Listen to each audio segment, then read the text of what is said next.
Olá, meus amigos, um dia de muita paz para todos nós. Hoje, exatamente 25 de outubro de 2024, estamos nós reunidos para estudarmos a obra A Gênese, de Allan Kardec. Vamos iniciar fazendo a nossa prece de gratidão, que será realizada pelo nosso amigo Tarcísio. Logo depois, iremos iniciar a nossa leitura da obra A Gênese. Vamos orar?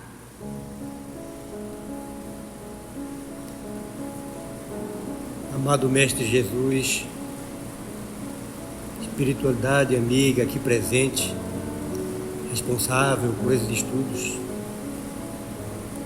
queremos agradecer por esses ensinamentos que temos aqui, dar um rumo em nossa vida, mostrando onde temos que melhorar, os erros que estamos praticando, e só temos a agradecer. Obrigado, Mestre Jesus, pelas oportunidades que estamos tendo. Dá mais um passo em tua direção, pois sabemos que somos rebeldes há muito tempo. Dá-nos a força necessária e a inspiração necessária para que absorvamos todos os ensinamentos que hoje teremos e que possamos usá-los e praticá-los no nosso dia a dia. Fica conosco hoje e sempre, que assim seja. Bem, então nós estamos no livro A Gênese, Caráter da Revelação Espírita, item 62. O professor Denis Arrivaio está aqui construindo a ideia do caráter da revelação espírita. Vamos dar continuidade, item 62.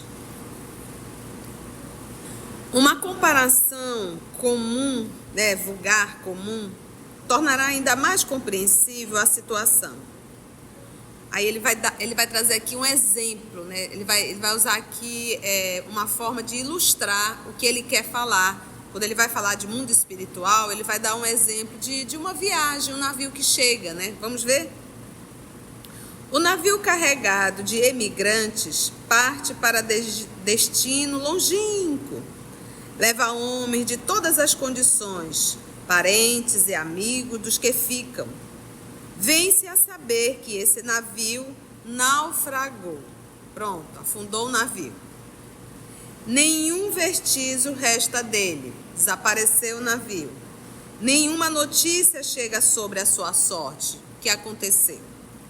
Acredita-se que todos os passageiros tenham perecido e o luto penetra em todas as suas famílias.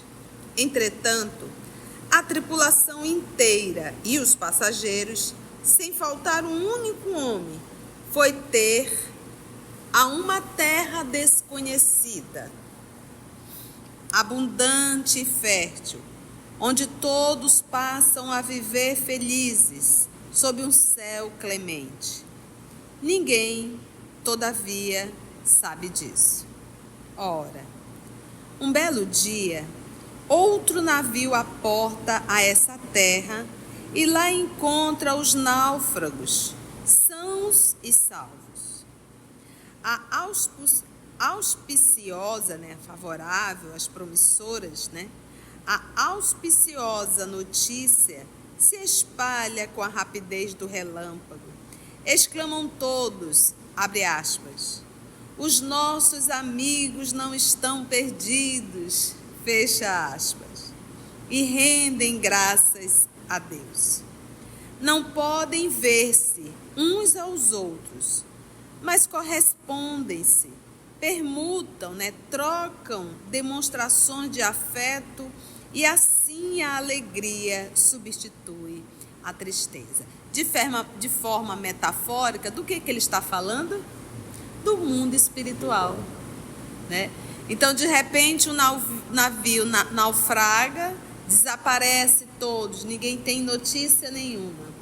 Lá pelas tantas, e simplesmente esse navio está numa ilha, Vamos dizer assim, num local onde ninguém consegue chegar. E aí um outro navio chega, e quando esse outro navio chega, diz, olha, estão todos aqui. Então, quando você fala do mundo espiritual, é isso. Quando uma pessoa desencarna, ela não desaparece. Eu só não consigo vê-la. Mas ela continua tão viva quanto antes. E aí, quando ele fala dessa troca de mensagens, a gente sonha, a gente recebe psicofonia, psicografia. Quantos contatos a gente não tem com o mundo espiritual? E ele diz, troca, permutam aí, troca de demonstrações de afeto, e assim a alegria substitui a tristeza. Quando a gente vê os livros psicografados por Chico, trazendo as mensagens direcionadas, grande parte às mães, aí a gente vê o quanto o consolo, a alegria que dá de saber que a pessoa está viva. Porque o desespero não é só a ausência, é a inexistência. É a informação de que a pessoa acabou. Isso é desesperador.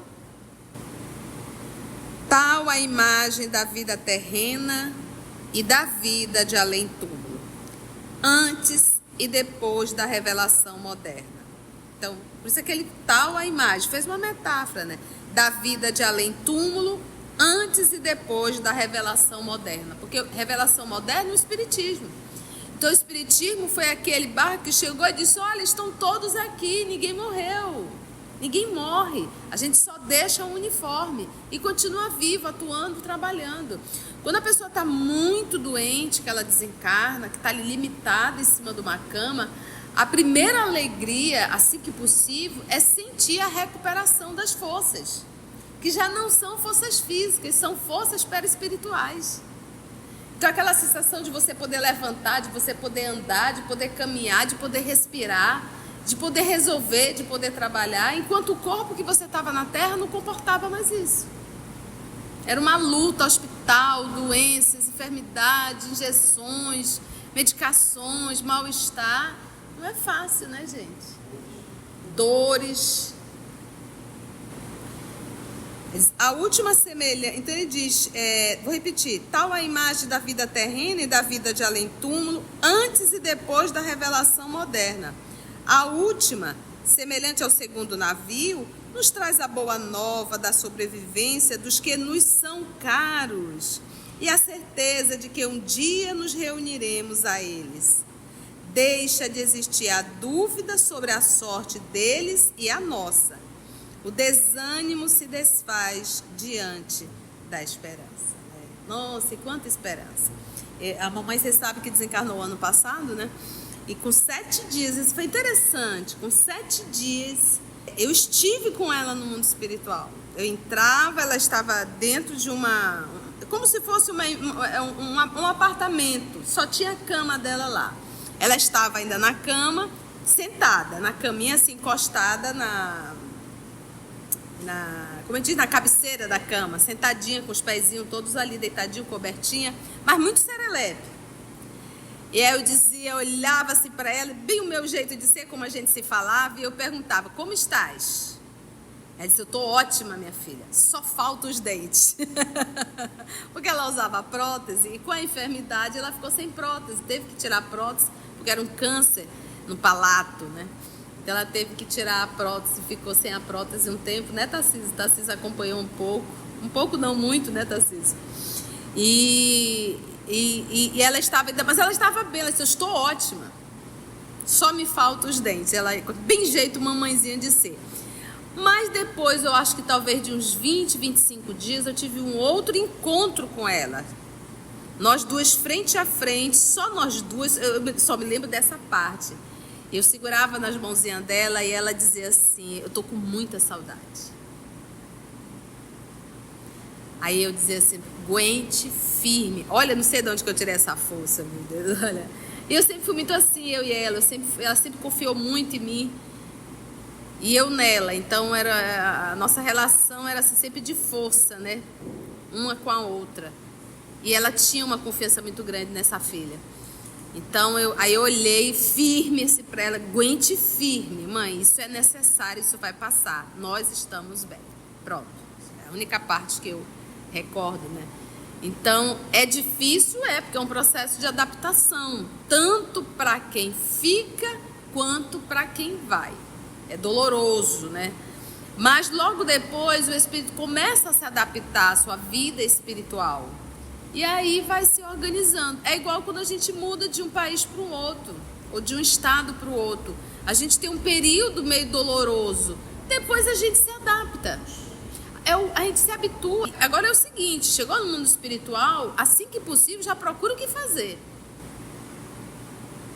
Então, uma vez que nós começamos tendo essa informação, isso muda dentro da gente. Isso quer dizer que nós não iremos sentir dor? Iremos sentir dor, mas não vem acompanhado do desespero. O espírita não vai estar comemorando porque alguém desencarnou. Em hipótese alguma, nós ainda não estamos nesse nível. E nem vamos estar, porque não é um ato de comemoração, existe uma separação temporária, né? Dói, sim, claro que dói, mas não há o desespero e existe o consolo, né? Consolo, estão vivos e iremos nos reencontrar.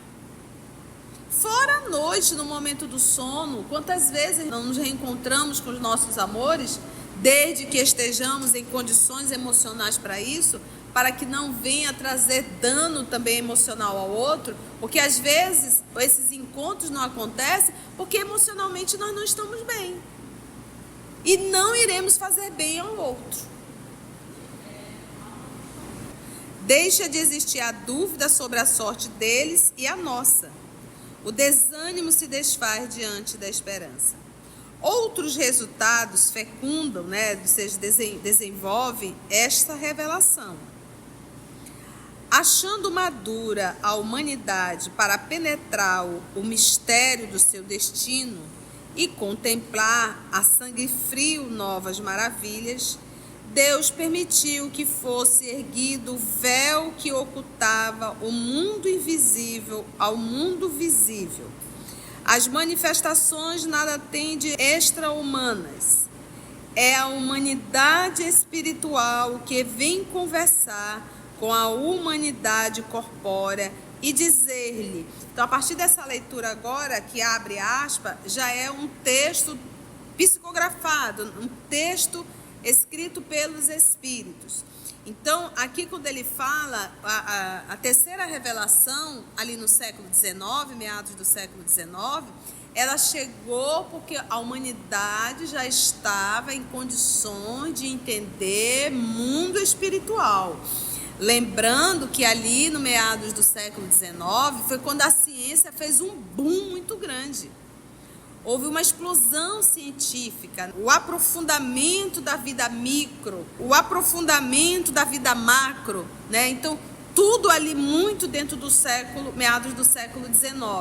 Ou seja, micro, quando eu falo, são os micro-organismos, bactérias, tudo ali estava sendo descoberto, esse mundo, né? De forma agora cada vez mais ampla. E macro, quando a gente fala de universo. Então, durante muito tempo, a ideia de que a Terra era o centro do mundo, do universo, né? Que o Sol girava em torno. Aí veio Copérnico e disse, não é assim. Então, a gente começa... Então, foi havendo as descobertas. E no século XIX, o estrondo foi maior. Então, o Espiritismo acompanhou isso. O Espiritismo, ele é uma ciência. Então, hoje, quando alguma ciência material diz assim... Não existe nada sobrenatural, como eles dizem, não existe nada de ordem extracorpórea, eles estão apenas negando, mas eles não foram fazer disso uma pesquisa e uma ciência. Qualquer ser dotado de realmente razão e bom senso, e se quiser aprofundar, vá pesquisar a ciência espírita, que aí você vai ter as suas conclusões. Não é uma questão, o fato de eu dizer não existe, isso não testifica absolutamente nada. Comprove. A ciência não é comprovação? Então me comprove que não existe espírito. Eu tenho como comprovar que existe. Então, para a ciência negar, já que é uma ciência, que vá pesquisar e comprovar que não existe. Kardec já teve esse trabalho. Ele colocou essa doutrina como 3 aspectos. A filosofia, a ciência e a religião. A filosofia, porque estuda a psique, estuda a alma humana, a arte de estudar. A ciência, porque ela foi pautada em pesquisas, em comparações, quantificada e qualificada. Usou quantas pessoas foram envolvidas? 1, 2, mais de 1000. Quantos casos catalogados? Vai pegar a revista espírita, lá estão catalogados os casos em várias localidades do mundo. As obras psicografadas por Francisco Cândido Xavier, em particular, as obras de André Luiz, que são obras científicas, em particular ainda Evolução em Dois Mundos e Mecanismo da Mediunidade, vai estudar essas 2 obras de forma científica. E aproveite e faça boas pesquisas, porque quem for ler não vai ter todo aquele conteúdo ali, vai ter que pesquisar, a não ser que você seja super dotado. Não é verdade? Então vamos ver agora o texto desses amigos espirituais que trouxeram lá para Kardec. Olha o que eles dizem, os espíritos. Nós existimos, logo o nada não existe. Eis o que somos e o que sereis. O que nós seremos um dia? Espíritos. E eles já o são. Alguém aqui não vai desencarnar? Claro que vai. Todos nós iremos. Gente, não existe nenhum poder aqui na Terra que seja eterno. Todo poder na Terra, ele é transitório. Então, por isso eu digo, não se desespere. O mal também morre. E o bem prospera. O bem irá prosperar. Então, essa turma que está chegando hoje, a partir de 2020, porque a turma que chegou em 2000, a gente está vendo a confusão que está, mas a turma que chegou a partir de 2020, essa turma vai começar a fazer diferença. Basta nós olharmos alguns vídeos de mães assustadas com abordagens morais de crianças. Não é verdade? Então a gente percebe que está mudando. Um espírito encarnado, moralizado, será um adulto com atitudes moralizadas. O senso moral deles é muito maior. Essa é a diferença, gente. Nós existimos, logo o nada não existe.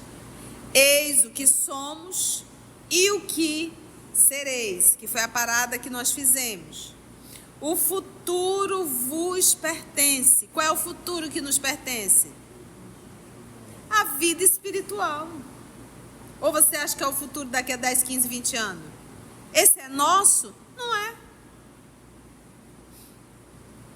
O futuro vos pertence, como a nós, a eles espíritos. Eles não estão já desencarnados? Caminhais nas trevas. Aí ele está falando que nós caminhamos na ignorância. Quando eu faço o mal, eu sou o ignorante. Eu vivo nas trevas. Eu ignoro o mal que eu estou fazendo. Quem irá receber a maior consequência desse mal sou eu mesmo. Então, logo, nós ignoramos isso. Porque quando nós fazemos o mal a alguém aqui na Terra, é porque nós estamos acreditando num benefício. Algo irá me beneficiar aqui na Terra. Doce ilusão. Estás construindo um inferno para ti. E é quando a gente fala de inferno, a gente diz que a lei de Deus está gravada na consciência e o inferno nós construímos dentro de nós. E não tem como nós fugirmos desse inferno. Para onde formos, o inferno estará junto de nós. E eu sempre digo, Nós temos um alto número de pessoas que só se movimentam com uísque, com drogas pesadas, com medicamentos para entorpecer a consciência.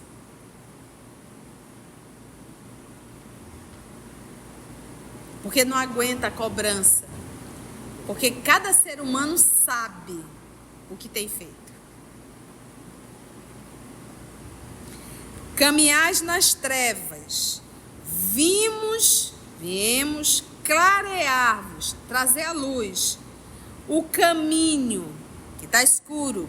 Por isso que Jesus diz: eu sou o caminho, a verdade e a vida. E traçar-vos o roteiro. Isso aqui que a gente está lendo não é um roteiro? Quando a gente pega o livro dos médiuns, não é um roteiro? Quando a gente pega o céu e o inferno, não é um roteiro? Quando a gente pega o evangelho, não é um roteiro? Roteiro é: segue esse caminho. Quando você vai fazer uma viagem, você não faz um roteiro? Vou para tal canto, vou para tal canto, vou para tal canto. E a nossa vida, qual é o nosso roteiro? É as lições do evangelho. Andais ao acaso. Qual é o meu propósito de vida? Por que eu estou aqui? Qual é a minha programação? Ou eu vivo no automático todos os dias? Automático é acaso. Para onde a onda for, eu vou. O que é uma vida ao acaso? Se você me tratar mal, eu fico mal. Logo, eu não tenho um propósito de vida. Se eu tivesse, você me trata mal, mas eu não me abato com isso, porque eu sei que você está adoecida. Não viver ao léu é não entregar a tua vida na mão de todas as pessoas. Você tem que ter uma meta, você tem que ter um discernimento, você tem que ter um ponto a chegar. E quando a gente tem um ponto a chegar, os nossos valores são outros. Eu passo a entender as pessoas que estão em torno de mim. Se vier alguém me convidar para tocar o terror, eu não vou tocar o terror, porque eu sei o quanto isso vai me fazer mal. Se alguém me convidar para fazer o mal, eu não vou fazer. Se alguém chegar e dizer palavras absurdas, eu não vou me contaminar. Porque o meu propósito é chegar lá, próximo de Jesus. E eu não vou deixar ninguém atrapalhar isso. Entendeu? Andais ao acaso. Então, quantas vezes você está super bem, pronto, alguém chegou, pronto, acabou o teu dia. Tá aí solta. Cadê a maturidade? Né? Cadê o equilíbrio? Viemos novamente apontar-vos a meta. Olha, a meta é aquela ali. Qual é a meta? A meta é angelitude, a meta é Jesus, a meta é o nosso aperfeiçoamento. A gente não está aqui, a meta não é certificado, gente. Nem a casa e nem a viagem. Isso aqui é transitório, é rápido. A vida terrena era tudo para vós. Porque nada, olha, a vida terrena era tudo. Não é? A gente não acha que tudo é aqui? Porque nada vieis além dela. Vimos dizer-vos, mostrando a vida espiritual. 2 pontos. Então, o que eles vieram nos dizer? A vida terrestre nada é.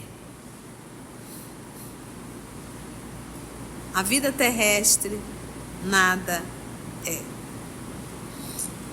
Se nós soubéssemos aproveitar uma encarnação, meus irmãos, a gente não valoriza o tempo. A ociosidade é a pior coisa que pode existir para um espírito. Nunca deixe um dia na sua vida sem fazer o bem a alguém. Para onde a gente vira, tem alguém precisando de um conforto, de uma palavra, de uma necessidade material. Para onde a gente vira? Então que nós possamos, aonde nós estivermos, sermos instrumento de Deus. A vida terrestre nada é.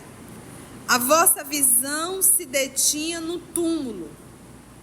Nós vos desvendamos para além do túmulo. um esplêndido horizonte. Então a nossa visão era, vou morrer, qual é meu futuro? A morte. Não. Aí ele diz, nós espíritos trouxemos uma visão maior para vocês, o futuro é a espiritualidade. Esplêndido horizonte, pensa aquele horizonte assim que tu olha não tem fim, né? Não sabíeis porque sofreis na terra, agora no sofrimento vedes a justiça de Deus. De que ele está falando? A lei de causa e efeito. Antes a gente não sabia porque passamos por determinadas situações. Agora vale sempre fazer uma reflexão. Todos os nossos sofrimentos são resultados de atitudes do nosso passado? Nem sempre. E muitos é resultado da nossa vida de hoje.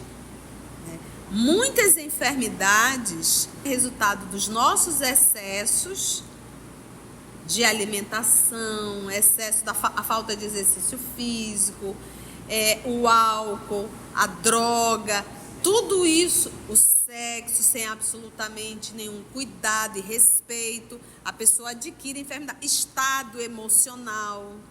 O estado emocional ele influencia muito no nosso corpo, no nosso organismo. E a gente vai trazendo, deixando marcas e a gente vai adoecendo. Mas a gente aprende. A enfermidade vem para nos chamar a atenção dos nossos comportamentos. Para que a gente possa o quê? Corrigi-los. Ou é resultado de atitudes do passado. Mas ninguém vive uma injustiça. Não sabias porque sofrer na terra. Agora, no sofrimento, vedes a justiça de Deus. O bem não produzia nenhum fruto aparente para o futuro, né? O bem não produzia nenhum fruto aparente para o futuro. Você faz o bem hoje aqui e diz, mas não adianta, né? Isso não acaba nunca, né? Calma. Doravante, a partir de agora, o bem, né? Ele terá uma finalidade, constituirá uma necessidade. Então, quando eu faço bem, quem é que recebe muito mais o bem? Eu. A fraternidade que não passava de bela teoria, assenta agora numa lei da natureza. Uma lei da natureza, uma lei divina, uma lei natural. O bem.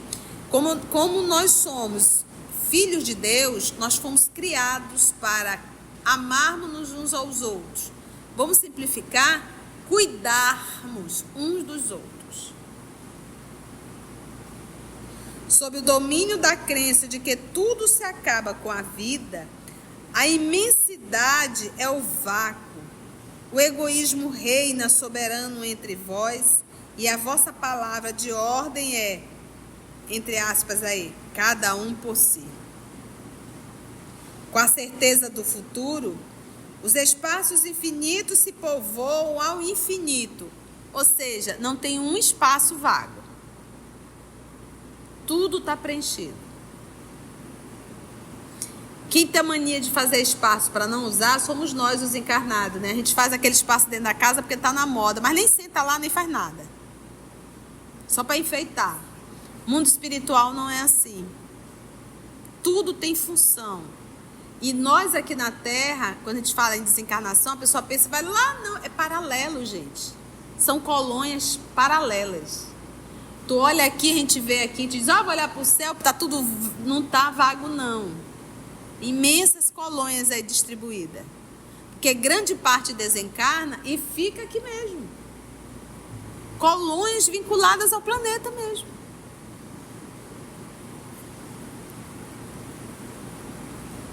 Com a certeza do futuro, os espaços infinitos se povoam ao infinito, em parte alguma ao vazio e à solidão. Acabamos de falar isso.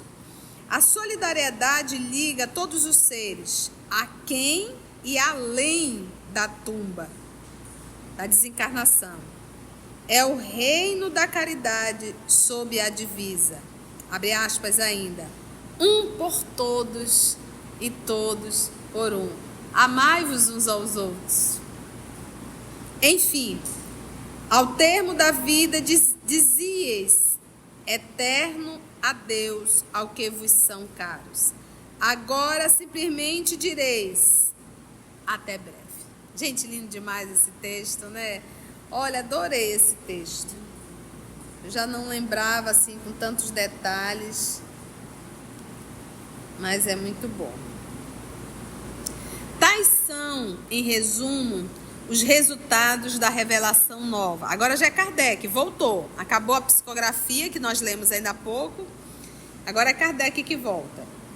Tais são, em resumo, os resultados da revelação nova que veio encher o vácuo que a incredulidade havia cavado, levantar os ânimos abatidos pela dúvida ou pela perspectiva do nada e dar a todas as coisas uma razão de ser. Esse resultado carecerá de importância apenas porque os espíritos não vêm resolver os problemas da ciência, dar saber aos ignorantes e meios aos preguiçosos para se enriquecerem sem trabalho, né? Esse resultado é isso que é o contato com a espiritualidade, para que venham resolver os problemas da ciência? Entretanto, os frutos que o homem deve colher da nova revelação não dizem respeito tão só à vida futura. Ele os saboreará na terra pela transformação que estas novas crenças hão de necessariamente operar no seu caráter, nos seus gostos, nas suas tendências e, por conseguinte, nos hábitos e nas relações sociais. Pondo fim ao reino do egoísmo, do orgulho e da incredulidade, elas preparam o do bem, que é o reino de Deus anunciado pelo Cristo. E aí tem uma nota 24, nota de Allan Kardec. A anteposição do artigo à palavra Cristo, do grego Christos, que quer dizer ungido. Olha a nota de Kardec. Empregada em sentido absoluto, é mais correta, considerando-se que essa palavra não é o nome do Messias de Nazaré, mas uma qualidade tomada substantivamente. Dir-se-á, pois, Jesus era Cristo anunciado, ou seja, o ungido, né? A morte do Cristo e não de Cristo, né? A morte de Cristo, né? É a morte do Cristo e não de Cristo, porque Cristo não é o nome. Ao passo que se diz a morte de Jesus e não do Jesus. Em Jesus Cristo, as duas palavras reunidas formam um só nome próprio. É pela mesma razão que se diz o Buda, Gautama, né? Gautama conquistou a dignidade de Buda por suas virtudes e austeridade. Disse a vida do Buda, do mesmo modo que se diz o exército do faraó e não de faraó.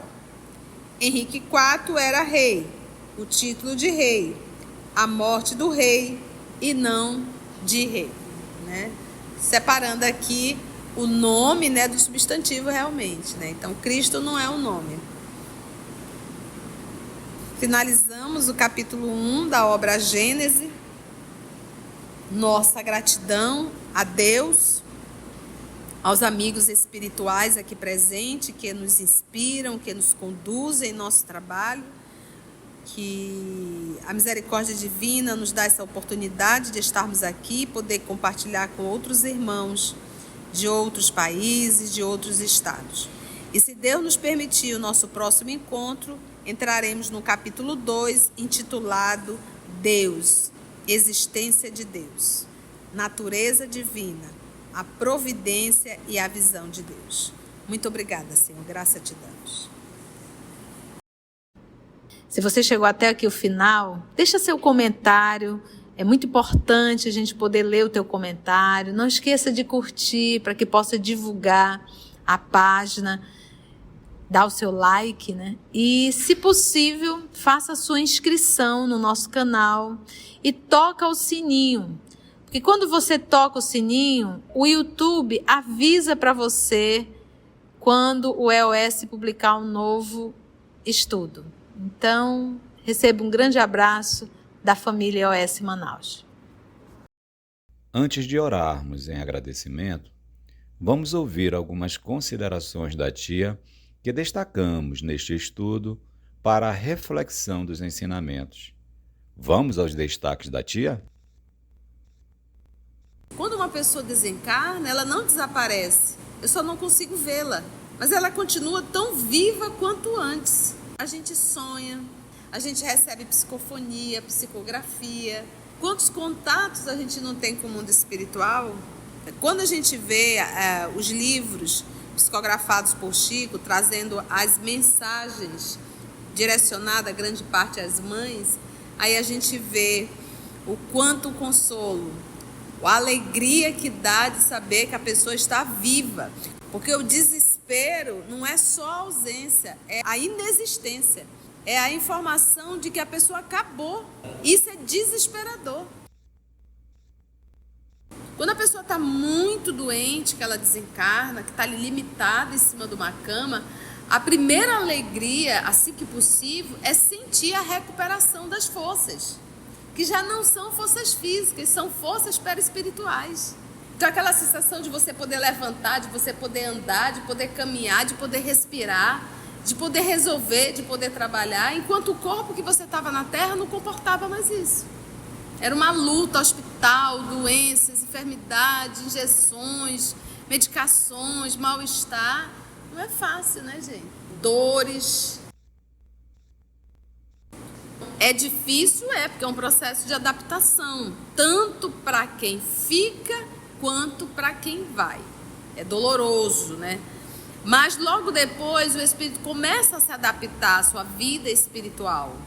E aí vai se organizando. É igual quando a gente muda de um país para o outro, ou de um estado para o outro. A gente tem um período meio doloroso. Depois a gente se adapta. A gente se habitua. Agora é o seguinte, chegou no mundo espiritual, assim que possível, já procura o que fazer. Uma vez que nós começamos tendo essa informação, isso muda dentro da gente. Isso quer dizer que nós não iremos sentir dor? Iremos sentir dor, mas não vem acompanhado do desespero. O espírita não vai estar comemorando porque alguém desencarnou. Em hipótese alguma, nós ainda não estamos nesse nível. E nem vamos estar, porque não é um ato de comemoração, existe uma separação temporária, né? Dói, sim, claro que dói, mas não há o desespero e existe o consolo, né? Consolo, estão vivos e iremos nos reencontrar.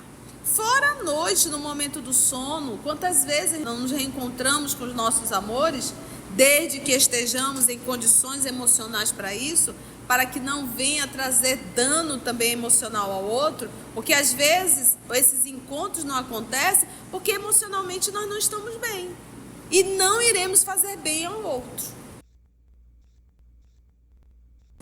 Não existe nenhum poder aqui na Terra que seja eterno. Todo poder na Terra, ele é transitório. Então, por isso eu digo, não se desespere. O mal também morre e o bem prospera. A turma que chegou a partir de 2020, essa turma vai começar a fazer diferença. Um espírito encarnado, moralizado, será um adulto com atitudes moralizadas. O senso moral deles é muito maior. Qual é o meu propósito de vida? Por que eu estou aqui? Qual é a minha programação? Ou eu vivo no automático todos os dias? Automático é acaso. Para onde a onda for, eu vou. O que é uma vida ao acaso? Se você me tratar mal, eu fico mal. Logo, eu não tenho um propósito de vida. Se eu tivesse, você me trata mal, mas eu não me abato com isso, porque eu sei que você está adoecida. Não viver ao léu é não entregar a tua vida na mão de todas as pessoas. Você tem que ter uma meta. Você tem que ter um discernimento, você tem que ter um ponto a chegar. E quando a gente tem um ponto a chegar, os nossos valores são outros. Eu passo a entender as pessoas que estão em torno de mim. Se alguém me convidar para fazer o mal, eu não vou fazer. Se alguém chegar e dizer palavras absurdas, eu não vou me contaminar. Porque o meu propósito é chegar lá, próximo de Jesus. E eu não vou deixar ninguém atrapalhar isso.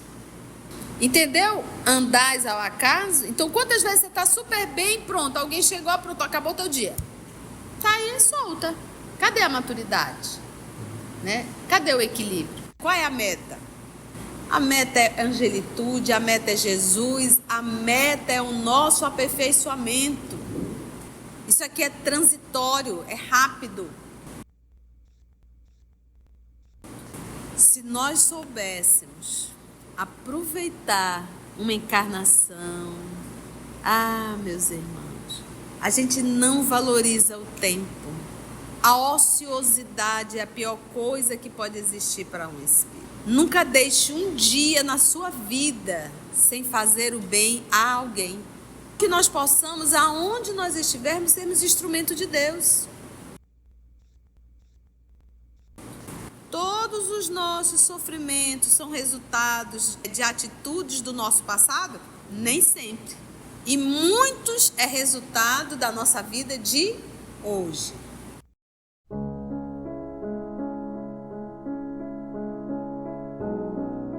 Assim, concluindo o nosso estudo de hoje e agradecendo o nosso Mestre Jesus por mais este momento de aprendizado, vamos orar?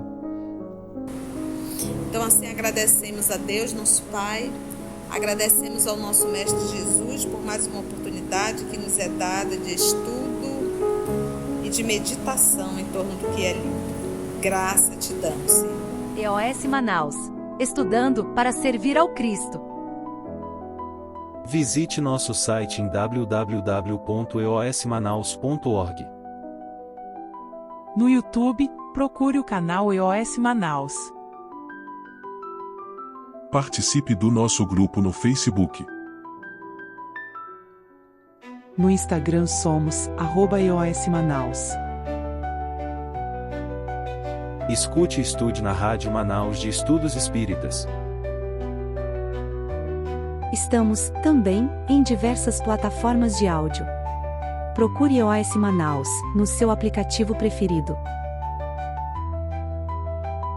EOS Manaus. Estudando para servir ao Cristo.